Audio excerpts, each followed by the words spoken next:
आप बिना कोई खास शारीरिक गतिविधि किए भी वो सब कुछ अपने अंदर मैनिफेस्ट कर सकते हैं जो आप चाहते हैं, अगर आप अपने मन, भावनाओं, ऊर्जा और शरीर, इन चारों आयामों को एक ही दिशा में संगठित कर लें और उस दिशा में अटूट बने रहें।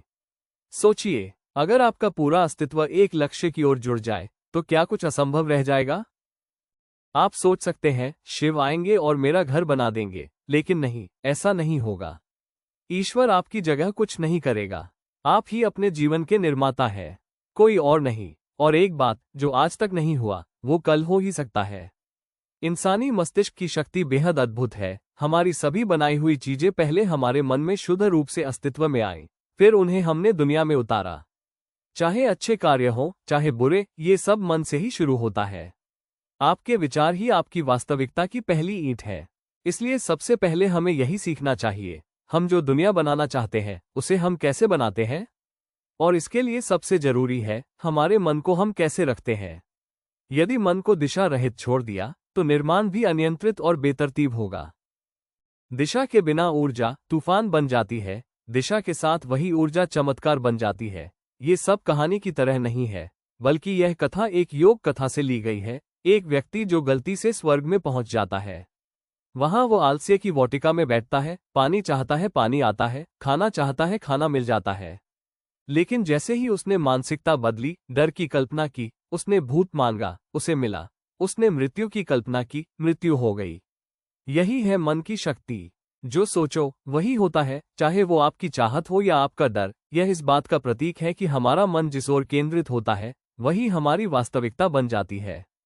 इस घटना के माध्यम से हमें यही समझना चाहिए, जब मन, भावना, ऊर्जा और शरीर एक संगठित दिशा में होते हैं तब आपका हर चाहना सहजता से पूरा हो जाता है।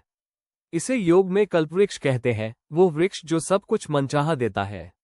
जब आप अपने अंदर का कल्पवृक्ष जागृत करते हैं तब पूरा ब्रह्मांड आपके साथ काम करने लगता है, लेकिन ये दृढ़ता से वही मांगता है जिसका उस व्यक्ति ने ख्याल किया होता है।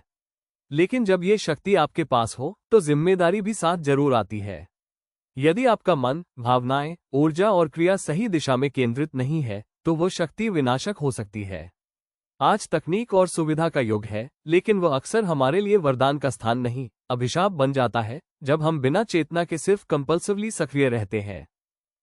शक्ति तभी आशीर्वाद बनती है जब उसे जागरूकता से चलाया जाए। इसका उपाय है कंपल्सिव क्रिया को छोड़ें और चेतना के साथ सक्रियता अपनाएं।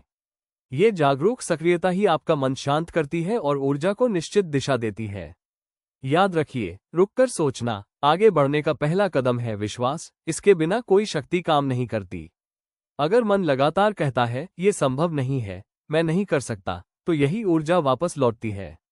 लेकिन जो बच्चापन जैसा सरल और निस्संदेह विश्वास रखता है, उसके लिए इसके होने की संभावना स्वतः बढ़ जाती है। विश्वास वो बीज है जिससे हर सपने का पौधा उगता है। इसलिए सबसे पहले स्पष्टता जरूरी है, मैं क्या चाहता हूं।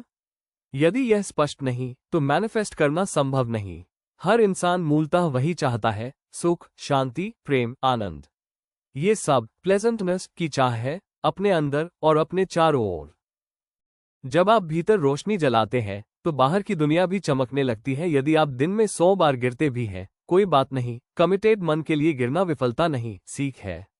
हर गिरना उठने की तैयारी है। जब आप अपनी चाह के लिए खुद को समर्पित कर देते हैं तो मन संगठित होता है, भावनाएं स्थिर होती है, ऊर्जा एक दिशा में केंद्रित होती है और आपका शरीर उस दिशा में कार्य करता है।